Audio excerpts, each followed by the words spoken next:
जय श्री कृष्णा दोस्तों। आज मैं आपके लिए लेके आई हूँ एक बहुत ही टेस्टी और मज़ेदार रेसिपी। आज मैं बनाऊँगी ब्रेड पिज़्ज़ा पॉकेट। आप इन्हें सुबह के नाश्ते में या शाम के स्नैक्स के रूप में बनाकर खा सकते हैं। ये सभी को बहुत पसंद आती है, लेकिन ये बच्चों की खासकर बहुत ही पसंदीदा डिश है। ये डिश मैं अपनी भतीजी की फरमाइश पे बना रही हूँ। वो कोटा में रहती है, तो उसने बोला बुआ ये ब्रेड पिज़्ज़ा पॉकेट बनाकर हमें बताओ। तो बस उसी की फरमाइश पे ये डिश बन रही है। तो चलिए इसकी हम पहले स्टफिंग तैयार करेंगे। तो यहाँ पर हमने कुछ सब्जियाँ ली हैं। यहाँ पर मैंने ये 2 चम्मच टोमेटो केचप लिया है और 1 शिमला मिर्च, 1 गाजर को बारीक चॉप किया है। साथ में ही स्वीट कॉर्न लिए हैं और कुछ ब्रेड के स्लाइस लिए हैं। चलिए सबसे पहले पैन में हम ये बटर डालेंगे और इसको हम अच्छे से गर्म करेंगे। चलिए बटर को हम थोड़ा सा इस तरह से मेल्ट करेंगे और फ्राई पैन में चारों तरफ लगा लेंगे। देखिए बटर मेल्ट हो गया है। अब इसमें बारीक चॉप किया हुआ अदरक डालेंगे और इसको हल्का सा भून लेंगे। थोड़ा सा ही हमें भूनना है। इसके साथ ही मैं ये बारीक कटी हुई 1 हरी मिर्च डाल देती हूँ। इसको भी हल्का सा भून लेंगे। अब मैं इसमें 1/4 कप बारीक कटी हुई शिमला मिर्च डालूंगी और साथ में ही 1/4 कप बारीक कटी हुई गाजर डालूंगी। लगातार चलाते हुए इसे भूनूंगी। और अब इसमें मैं 1/4 कप स्वीट कॉर्न के दाने डालूंगी और इसे भी इसी तरह से चलाते हुए 2 मिनट पका लूंगी। सब्जियों को ओवर कुक नहीं करना है, हल्का सा क्रंच रहना चाहिए, तभी हमारा पिज़्ज़ा पॉकेट अच्छा बनेगा। इसके साथ ही स्वाद के अनुसार मैं नमक डाल रही हूँ और साथ में ही आधी छोटी चम्मच चिली फ्लेक्स डाला है। इसके साथ ही आधी छोटी चम्मच ऑरिगेनो डालकर थोड़ी देर पका लेंगे। अब मैं इसमें डालूंगी 2 चम्मच टोमेटो सॉस और इसको अच्छे से मिक्स कर देंगे।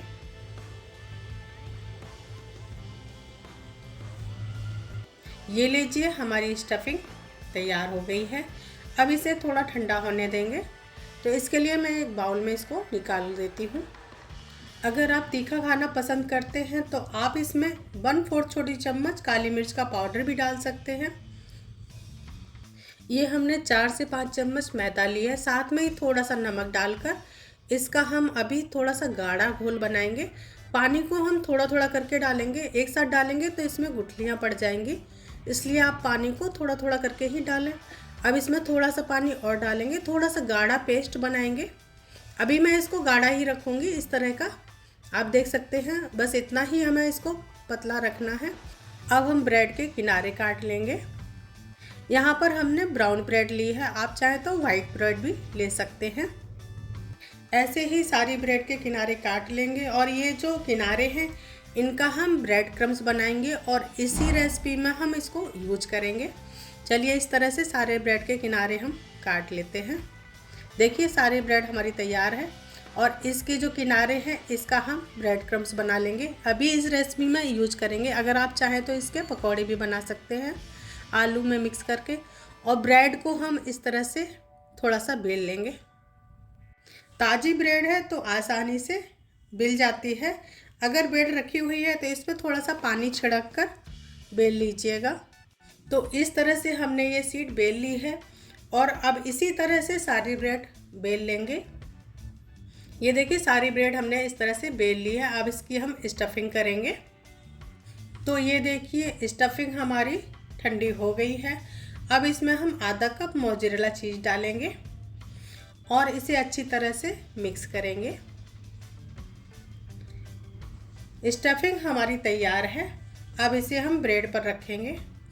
पहले हम किनारों पर इस तरह से ये घोल लगाएंगे जो हमने बना के रखा था, इसलिए हमने अभी थोड़ा सा घोल गाढ़ा रखा है। बाद में इसको हम पानी डालकर स्लरी बनाएंगे। तो पहले हम इसी तरह से किनारों पर ये घोल लगाएंगे। अब बीच में हम ये स्टफिंग रखेंगे। अब हम इसे इस तरह से मोड़ेंगे, दोनों किनारे मिलाएंगे और दबाकर अच्छी तरह से चिपका देंगे। ध्यान रखना है कि दोनों किनारे अच्छी तरह से चिपकने चाहिए, क्योंकि अगर ये तेल में तलते समय खुलेंगे तो स्टफिंग बाहर आ जाएगी और तेल भी खराब कर देगी। इसको हमने चिपका लिया है और इसको एक जैसा करने के लिए हम थोड़ा सा चाकू से किनारे इसके कट कर देंगे। ये देखिए हमारा पॉकेट बन के तैयार हो गया है। इसको हम एक प्लेट में रख देंगे और इसी तरह से ये सारे ब्रेड भरकर तैयार कर लेंगे। ये लीजिए, सारे पिज़्ज़ा पॉकेट हमारे तैयार हो गए हैं। चलिए इसको खाने के लिए हम एक डिप तैयार करते हैं। तो यहाँ पर ये मायोनीज ले रही हूँ। ये 4 से 5 चम्मच हमने मायोनीज ली है। साथ में ही 2 चम्मच टोमेटो केचप डालूँगी और इनको अच्छे से मिक्स करूँगी। ये बहुत ही अच्छी लगती है पिज़्ज़ा पॉकेट के साथ। आप इस तरह से इसको बना के खा सकते हैं या फिर आप केवल टोमेटो केचप के साथ भी इसको खा सकते हैं। हमने ब्रेड के किनारे चिपकाने के लिए जो घोल बनाया था उसमें थोड़ा सा पानी डालकर इस तरह से पतला करेंगे।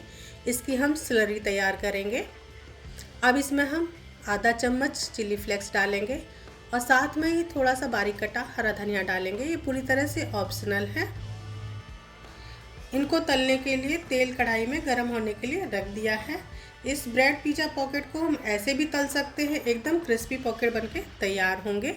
लेकिन इसमें थोड़ा तेल भर जाता है। तेल को कम कैसे करें, उसके लिए हम इस तरह से मैदा के घोल में इसे डिप करेंगे और उसके बाद जो हमने ब्रेड के किनारों को पीस लिया था उसमें डिप करेंगे। पैकेट पर अच्छे से ये लगा लेंगे। इससे क्या होगा, पॉकेट के जो होल हैं वो बंद हो जाएंगे और ये बहुत ही क्रिस्पी बनेंगे। इस तरह से आप हाथ में रखकर इसको अच्छे से प्रेस करते हुए बना लीजिएगा। इसी तरह से मैं सारे पॉकेट बना लूँगी। आप इस तरह से ब्रेड क्रम्स लगा के बनाएंगे तो बहुत ही क्रिस्पी बनेंगे और आप चाहें तो इस तरह से मैदे के घोल में डिप करके भी बना सकते हैं। मैं दोनों तरह से बता रही हूँ। ये देखिए, मैंने सिर्फ मैदे के घोल में इसको डिप करके बनाया है। ये भी उतने ही क्रिस्पी बनेंगे पर उससे थोड़ा सा कम रहेंगे, थोड़े से बाद में सॉगी हो जाएंगे। पर आप इस तरह से ब्रेड क्रम्स लगा के बनाएंगे तो बहुत कम तेल में हमारे ये पॉकेट बनके तैयार होंगे।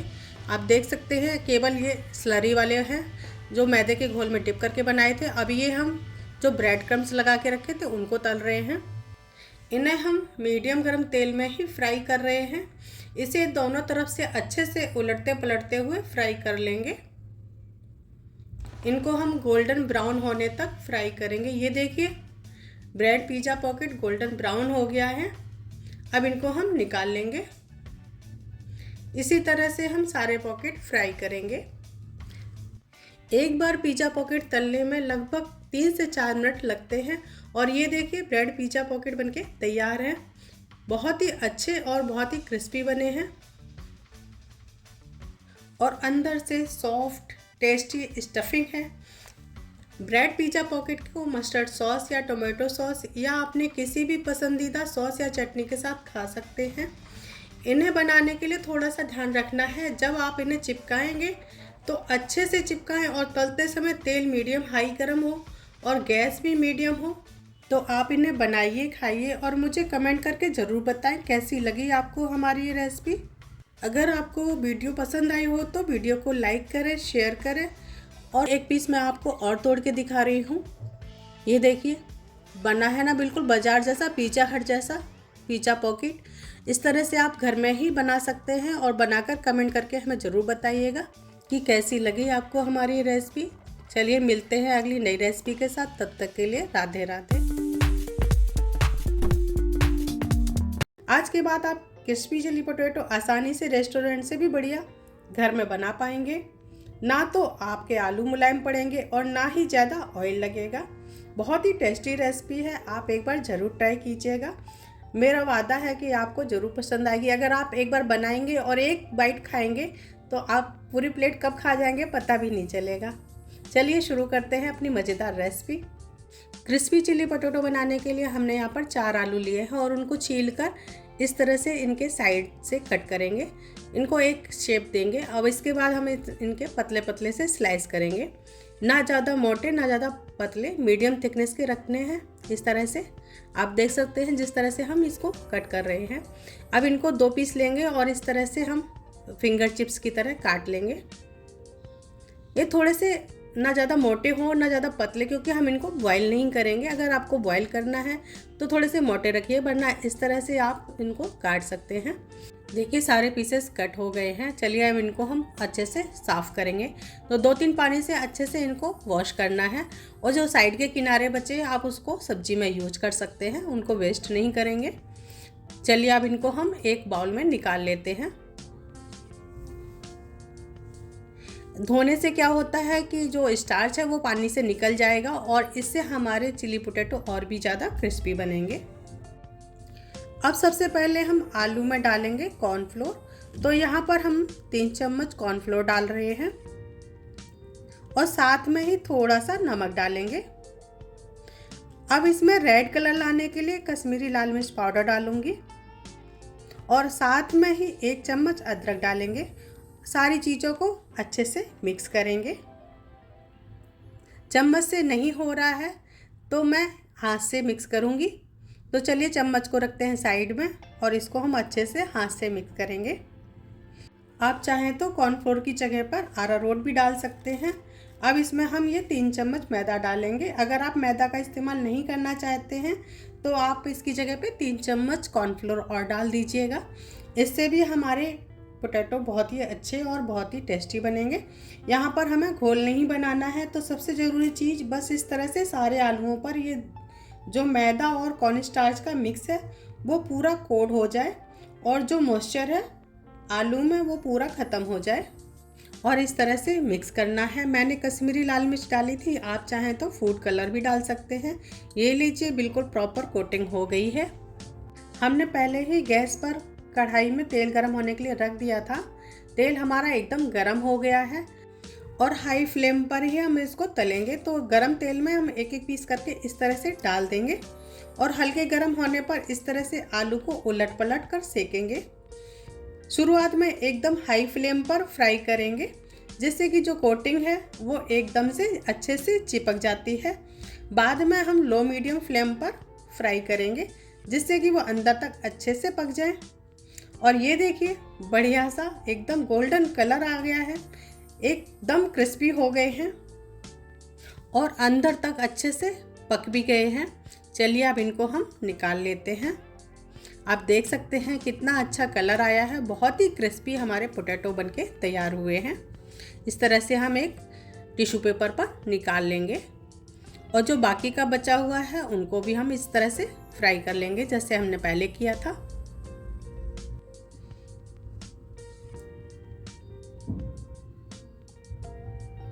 और ये लीजिए हमारे पोटैटो एकदम तैयार हैं। आपका मन करेगा ऐसे ही खा लें। सारे पोटैटो हमारे फ्राई हो गए हैं। चलिए इनको हम थोड़ी देर ठंडा करते हैं। और ये लीजिए पोटैटो एकदम ठंडे हो गए हैं, तो इन्हें करते हैं एक बार और फ्राई। इससे ये और भी ज़्यादा क्रिस्पी बनेंगे। तो इन्हें हमें एकदम गरम तेल में 2 से 3 मिनट हाई फ्लेम पर फ्राई करेंगे। इस तरह से सारे एक साथ ही डाल देंगे और अच्छे से इनको फ्राई करेंगे। 2 से 3 मिनट ही हमें इसको हाई फ्लेम पर फ्राई करना है, जलाना नहीं है, बस एकदम क्रंचीपन लाने के लिए इसको करना है। चलिए लीजिए तैयार है हमारे पोटैटो। इन्हें हम निकालेंगे। मैं बहुत कोशिश कर रही हूँ कि आपको एकदम क्लियर बता सकूँ। मुझे भी सर्दी हो गई है तो आवाज़ एकदम क्लियर नहीं आ रही है, उसके लिए सॉरी।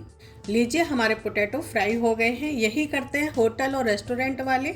जैसे ही आपका ऑर्डर जाता है तो पहले से हल्के फ्राई होते हैं, उनको दोबारा सुपर फ्राई करते हैं इस तरह से। चलिए बनाते हैं चिली सॉस। तो यहाँ पर हमने कद्दूकस किया हुआ अदरक लिया है, 2 हरी मिर्च काट के ली है और थोड़ा सा हमने ये 1 शिमला मिर्च ली है और साथ में ही थोड़ा सा पत्ता गोभी लिया है। आप पत्ता गोभी की जगह पे प्याज पसंद करते हैं तो प्याज लहसुन यहाँ पर डाल सकते हैं। और साथ में ही 1 चम्मच में ये कॉर्नफ्लोर ले रही हूँ। इसको पानी डालकर पहले से मैं तैयार कर देती हूँ। इस तरह से आप घोल लीजिएगा पानी डाल के। बस लीजिए तैयार है हमारा कॉर्नफ्लोर का घोल। चलिए अब हम एक फ्राई पैन में 2 चम्मच ऑयल डालेंगे और इसके साथ ही इसमें हम ये अदरक डाल देंगे और हरी मिर्च डाल देंगे और इनको हमें हल्का सा भून लेना है। अब इसमें हम इसी के साथ ये पत्ता गोभी डालेंगे। इसको भी हमें थोड़ा सा 30 सेकंड के लिए भूनना है। ज़्यादा हम नहीं भूनेंगे, सब्जियों को थोड़ा सा क्रंची रखना है, पकाना नहीं है बिल्कुल भी। इसके साथ ही अब मैं ये शिमला मिर्च भी डाल दूँगी और इसको भी हल्का सा 30 सेकंड के लिए फ्राई करना है। और अगर आप प्याज पसंद करते हैं तो इसमें प्याज भी डाल सकते हैं।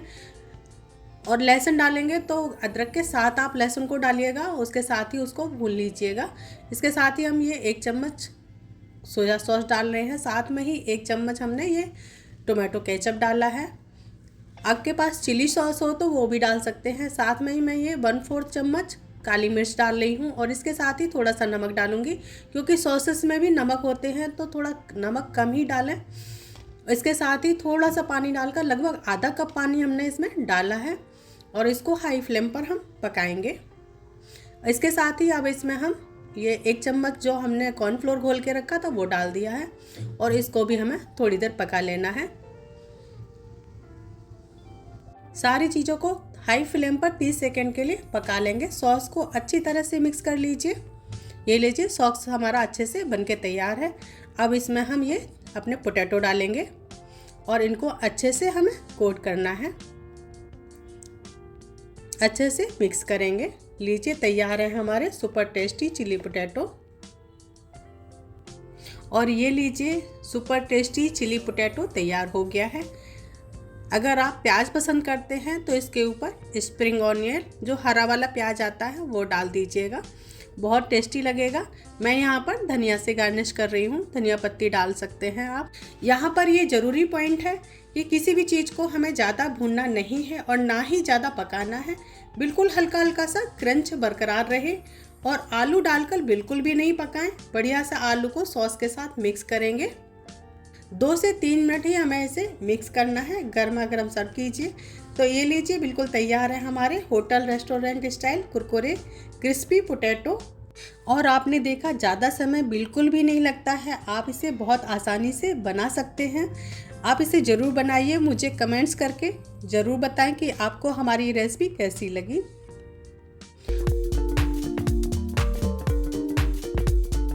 तो चलिए शुरू करते हैं अपनी मज़ेदार रेसिपी। वाइट सॉस पास्ता बनाने के लिए हम सबसे पहले पास्ते को बॉईल करेंगे।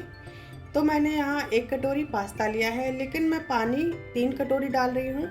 फ्राई पैन में हमने यहाँ पर 3 कटोरी पानी लिया है और इसमें हम 1 टीस्पून ऑयल डालेंगे और साथ में ही आधा टीस्पून नमक डाल रहे हैं और पानी को गर्म कर लेंगे। पानी गर्म हो गया है, अब इसमें हम पास्ता बॉईल होने के लिए डाल देते हैं। पास्ते को हम नरम होने तक उबालेंगे। तो हम पास्ते को लगभग 5 से 7 मिनट पकाएंगे। इससे ज़्यादा हमें कुक नहीं करना है। अगर पास्ता ओवर कुक हो गया तो वो चिपक जाएगा, फिर वो मज़ेदार पास्ता नहीं बनेगा। आप जब भी पास्ता बॉईल करें तो सिर्फ 80% ही पास्ता को बॉईल करें। इससे ज़्यादा हमें ओवर कुक नहीं करना है, नहीं तो वो आपस में चिपकने लगता है और वो बहुत ही ख़राब लगता है। इस तरह से आप देख लीजिएगा। देखिए, हमने गैस को बंद कर दिया, पास्ता हमारा अच्छे से बॉईल हो गया है। तो चलिए इसे हम निकाल लेते हैं। इस तरह की कोई छन्नी ले लीजिएगा, उसमें सारा पास्ता निकाल लीजिएगा। अब इसके ऊपर हम थोड़ा सा पानी डालेंगे ताकि इसकी कुकिंग जो है वो यहीं पर रुक जाए। इस तरह से आप ठंडा पानी ज़रूर डालिएगा। तो चलिए हम इसको साइड में रख देते हैं और इसका सॉस तैयार करते हैं। तो पास्ता बनाने के लिए हमने यहाँ पर कुछ सब्जियाँ ली हैं और साथ में ही ये 2 कप दूध ले रही हूँ। इससे हम वाइट सॉस बनाएंगे। सॉस के लिए हमने 2 कप दूध, 2 बड़े चम्मच मैदा, 2 बड़े चम्मच बटर और साथ में ही आधी छोटी चम्मच काली मिर्च का पाउडर, आधा कप स्वीट कॉर्न और आधा कप ही हमने शिमला मिर्च ली है और इसके साथ ही थोड़ा सा चिली फ्लेक्स ले रही हूँ। चलिए अब एक फ्राई पैन में हम ये 2 चम्मच बटर डालेंगे और इसको हम थोड़ा सा मेल्ट होने देंगे। बटर मेल्ट हो गया है। अब इसमें हम 2 टेबल स्पून मैदा डाल रहे हैं और इसको डालकर हमें लगातार चलाते हुए कलर बदलने तक भूनना है और सारा प्रोसेस हम लो फ्लेम पर ही करेंगे। आपको लगातार चलाते हुए लो फ्लेम पर ही मैदा को भूनना है। अगर आप हाई फ्लेम कर देंगे तो मैदा हमारा जल जाएगा और वाइट सॉस पास्ता तो बिल्कुल भी नहीं बनेगा। ये देखिए, छोटे छोटे से बबल्स आने लगे हैं और मैदा का भी कलर चेंज हो गया है। बस हमें इतना ही इसको पकाना था। मैदा हमारा अच्छे से पक गया है। अब इसमें हम ये दूध डालेंगे। तो दूध को हम थोड़ा थोड़ा करके ऐड करेंगे। पहले हम थोड़ा सा दूध डालेंगे और मैदे को अच्छे से मिक्स करेंगे ताकि गुठलियाँ ना बने। इस तरह से अच्छे से मैदे को दूध के साथ मिक्स कर लेंगे। फिर हम बाकी का बचा हुआ दूध भी इसमें ऐड कर देंगे। तो आप देख सकते हैं यहाँ पर हमने सारा दूध डाल दिया है और इसको लगातार चलाते हुए गैस की फ्लेम को लो मीडियम ही रखना है। हाई बिल्कुल भी नहीं करना, गलती से भी हाई फ्लेम नहीं करना है। देखिए आप देख सकते हैं मैदा हमारा अच्छे से मिक्स हो गया है, पर ये हमारा फ्राई पैन छोटा हो रहा है, तो इसको हम बड़े बर्तन में पलट लेंगे ताकि चलाने में हमें आसानी हो। वाइट सॉस बहुत अच्छा लगता है, पर इसका सॉस बनाना ही मेन है। जो भी टाइम लगता है, जो भी प्रोसेस लगता है, बस सॉस बनाने में ही लगता है। और लेकिन बहुत ही टेस्टी लगता है ये वाइट सॉस पास्ता। आज देखिए लगातार चलाते हुए हमने इसको पका लिया है, लगभग 2 से 3 मिनट हमने और इसको पकाया है। इसके साथ ही हमने आधा टीस्पून नमक डाला है और साथ में ही आधा टीस्पून काली मिर्च का पाउडर डाला है। अब इसमें मैं हल्का सा मिठास लाने के लिए ये आधी चम्मच चीनी डाल रही हूँ। ये पूरी तरह से ऑप्शनल है, अगर आपको पसंद हो तो डालिएगा, वरना आप इसको स्किप कर सकते हैं।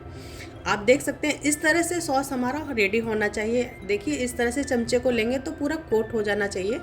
इस तरह से मैं आपको दिखा रही हूँ, बस रेडी है हमारा वाइट सॉस। हमारा पास्ता सॉस बनके तैयार है।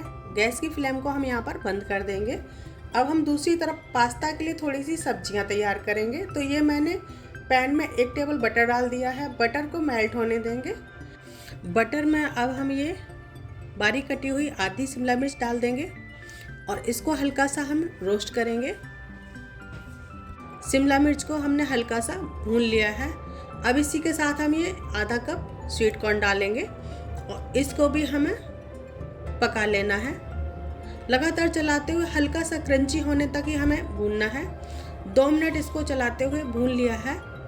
अब इसमें हम थोड़ा सा नमक डालेंगे और साथ में ही थोड़ा सा चिली फ्लेक्स डालकर दोनों चीज़ों को अच्छे से मिक्स करेंगे। चलिए सब्जियां हमारी रेडी हैं। अब इनको हम सॉस में मिक्स कर देंगे।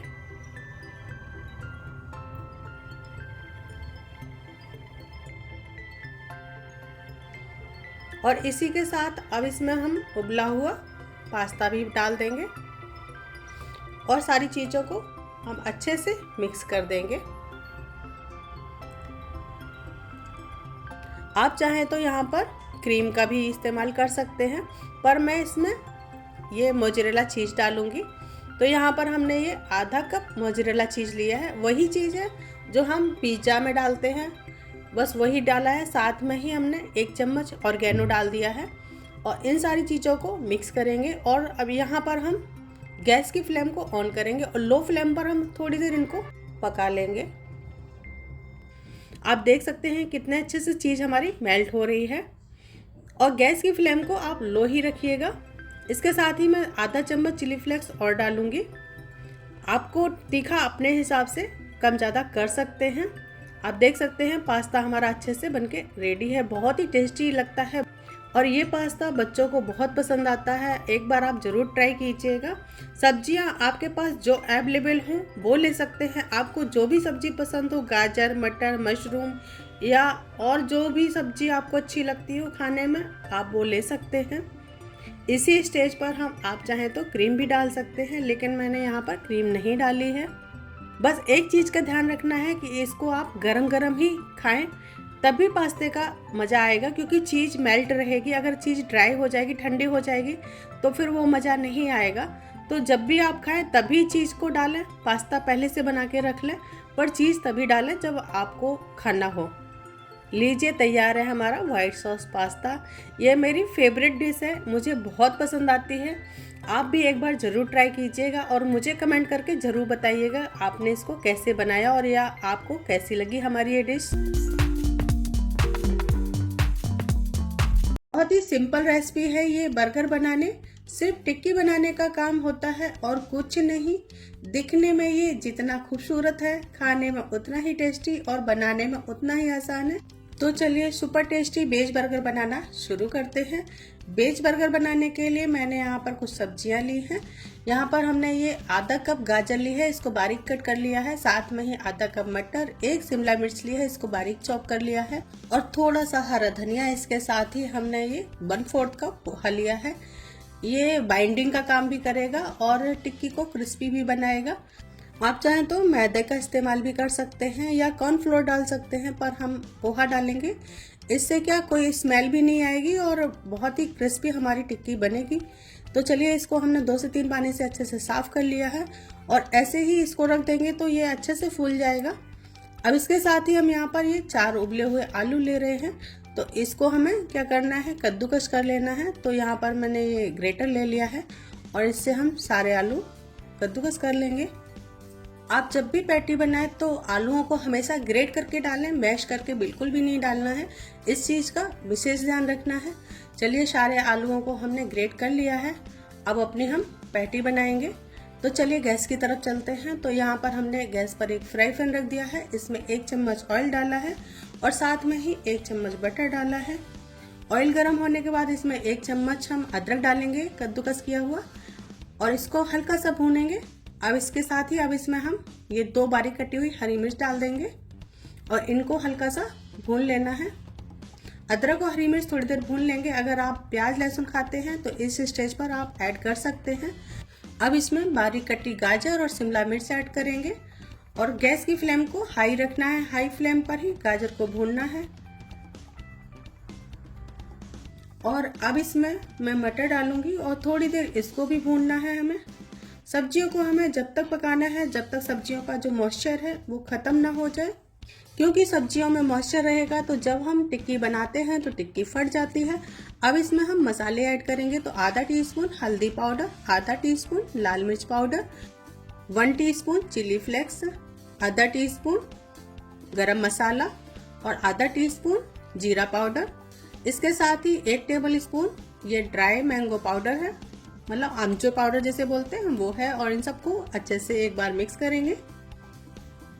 अब इसी स्टेज पर मैं इसमें ये पोहा डाल दूंगी। इसको हमने पहले से भिगो के रखा हुआ था। इसको भी अच्छे से हाथ से थोड़ा सा मैश कर लेंगे और फिर इसमें ऐड करेंगे। ये पोहा क्या करता है कि हमारी टिक्की को बाइंडिंग देगा। आज हम इसमें ना तो मैदा डाल रहे हैं और ना ही कॉर्नफ्लोर डालेंगे। इसी से हम टिक्की बनाएंगे तो इससे हमारी टिक्की बहुत ही क्रिस्पी बनेगी। आप इसकी जगह पे ब्रेड क्रम्स भी डाल सकते हैं, पर हम आज पोहा से बना रहे हैं। अब इसी के साथ अब इसमें आलू भी डाल देंगे। आलू को डालकर एक बार अच्छे से मिक्स करेंगे। मिक्स करके मैश करना है। तो मैं ये पोटैटो मैशर ले रही हूँ। पोटैटो मैशर से आपकी जो फीलिंग है वो एक साथ हो जाएगी और अच्छे से मिक्स भी हो जाएगी। अब आप देख सकते हो कि फीलिंग जो है वो एक साथ हो गई है। अब इसी स्टेज पर हम इसमें नमक ऐड करेंगे। अभी तक हमने नमक नहीं डाला था तो अब यहाँ पर हम नमक डालेंगे और नमक डालकर एक बार अच्छे से मिक्स करेंगे। अब इसमें बारीक कटा हरा धनिया डाल देंगे और धनिया डालकर एक बार फिर से मिक्स करेंगे। अब इसी स्टेज पर इसको बाउल में निकाल लेंगे और इसको 10 से 15 मिनट के लिए ठंडा होने देंगे, या फिर रूम टेम्परेचर पर आ जाए तब तक ठंडा करना है।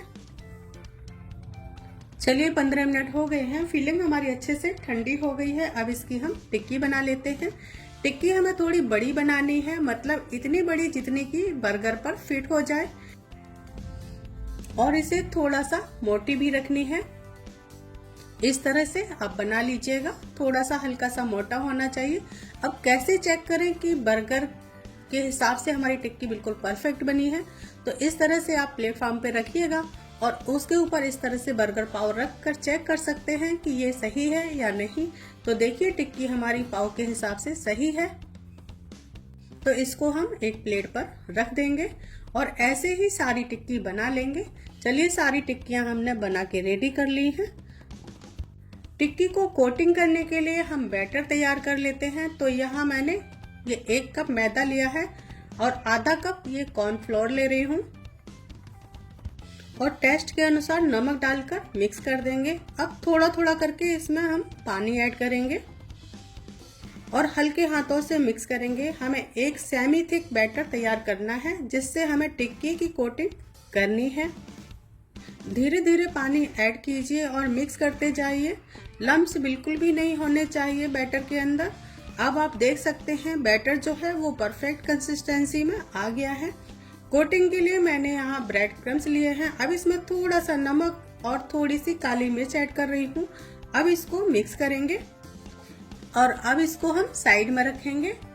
टिक्की को सबसे पहले बैटर में डिप करना है। एकदम हल्के हाथों से कोट कर लीजिए इस तरह से और आराम से इसे निकालकर ब्रेड क्रम्स के ऊपर डाल देना है और ऊपर से ब्रेड क्रम्स डालेंगे। इस तरह से आप हाथ से ब्रेड क्रम्स लगा दीजिएगा और अच्छे से सभी तरफ से कोट कर लीजिए, हल्के हाथों से कोट कीजिए। इस तरह से ब्रेड क्रम्स अच्छे से टिक्की पर सेट हो जाए। ये देखिए टिक्की फ्राई होने के लिए एकदम रेडी है। ऐसे ही सारी टिक्की को कोट कर लेंगे और आप इसे एक एयर टाइट डिब्बे में स्टोर भी कर सकते हैं। इसको फ्रीजर में रख दीजिए और जब भी खाने का मन हो निकालिए और फ्राई करके खा सकते हैं। तो देखिए सारी टिक्की हमने बना ली है। चलिए तेल हमारा गरम हो गया है, अब इसको हम फ्राई करेंगे। तेल जो है हमारा ना बहुत ज़्यादा गरम है ना ही बहुत ठंडा, हमें इसे मीडियम फ्लेम पर फ्राई करना है, क्योंकि फ्लेम अगर लो होगी तो टिक्की जो है वो तेल पी जाएगी। अगर हाई होगी तो टिक्की में कलर बहुत जल्दी आ जाएगा लेकिन अंदर से कच्ची रह जाएगी। इसे हमें धीरे धीरे अच्छे से फ्राई करना है जिससे टिक्की क्रिस्पी बनेगी। गोल्डन ब्राउन होने तक इसे फ्राई करना है। ये देखिए टिक्की हमारी अच्छे से फ्राई हो गई है। चलिए अब इसे हम निकाल लेते हैं। अब हम बर्गर पाव को थोड़ा सा सेक लेंगे। तो पैन में थोड़ा सा बटर डालेंगे और कटे हुए साइड से पाव को रख देंगे इस तरह से और थोड़ा सा प्रेशर देकर सेक लेंगे। ये देखिए एक साइड से हमने इसको सेक लिया है। चलिए अब पलटकर दूसरी साइड से भी हम इसको सेक लेंगे। दोनों साइड से थोड़ा थोड़ा सा सेक लिया है। अब चलिए बर्गर बना लेते हैं। तो बर्गर बनाने के लिए पहले हम बर्गर सॉस बना लेते हैं। बर्गर सॉस आप चाहें तो रेडीमेड इस्तेमाल कर सकते हैं या फिर मेयोनीज के साथ टोमेटो केचप और चिली सॉस मिलाकर आप घर पर बना सकते हैं। यहाँ पर हमने 2 चम्मच मेयोनीज और 1 चम्मच केचप लिया है। इन दोनों को अच्छे से मिक्स कर लेंगे और ये देखिए हमारा बर्गर सॉस बन गया है। अभी हम इसमें क्या करेंगे कि 1 चम्मच चिली सॉस डालेंगे। तो यहाँ पर हमने ये 1 चम्मच चिली सॉस डाल दिया है। इससे हमारा बर्गर थोड़ा सा तीखा खट्टा मीठा बनेगा तो बहुत ही अच्छा टेस्ट आएगा। तो आपने देखा बर्गर सॉस बनाना कितना आसान है। अब हम टोस्ट किए हुए बर्गर के नीचे वाले हिस्से पर ये बर्गर सॉस लगा देंगे। अब इसके ऊपर ये पत्ता गोभी के पत्ते रखेंगे। आपके पास अगर लेट्यूस के पत्ते हैं तो वो लगा दीजिएगा। मैंने पत्तों को थोड़ी देर के लिए ठंडे पानी में रख दिया था तो इससे ये क्रिस्पी हो गए हैं। चलिए अब इसके ऊपर हम पतले पतले टमाटर के स्लाइस रख देंगे। आप जो भी सलाद रखें वो पतला काटें तो ज़्यादा अच्छा रहेगा। जब हम टिक्की रखेंगे तो वो अच्छे से सेट हो जाएगी। चलिए अब इसके ऊपर हम थोड़े से खीरा के स्लाइस लगा देंगे। अब इसके ऊपर हम ये थोड़ा सा चाट मसाला डालेंगे और अब हम इसके ऊपर ये टिक्की रख देंगे और जो ऊपर वाला ये पार्ट है उसके ऊपर भी हम सॉस लगा लेंगे। अच्छे से सॉस लगाइएगा। चलिए सॉस को हमने लगा लिया है। अब इसके ऊपर हम ये चीज स्लाइस रख देंगे और अब इसको बर्गर बन से कवर कर दीजिए। अपना बेस्ड चीज बर्गर बनकर तैयार है। घर में बर्गर बनाने में बहुत ज़्यादा टाइम लगता है पर बाजार से कहीं ज़्यादा अच्छा बर्गर आप घर पर बनाकर खा सकते हैं। पर मुझे पता है बाजार का बर्गर तो आप बंद नहीं करेंगे पर घर के बने बर्गर का स्वाद भूल भी नहीं पाओगे। तो एक बार ये रेसिपी जरूर ट्राई करना और मुझे कमेंट करके जरूर बताना कि आपका बर्गर बाजार के बर्गर से कितना ज़्यादा टेस्टी और हेल्दी है। वीडियो पसंद आए तो वीडियो को लाइक शेयर जरूर कीजिएगा। मिलते हैं एक नई रेसिपी के साथ, तब तक के लिए राधे राधे।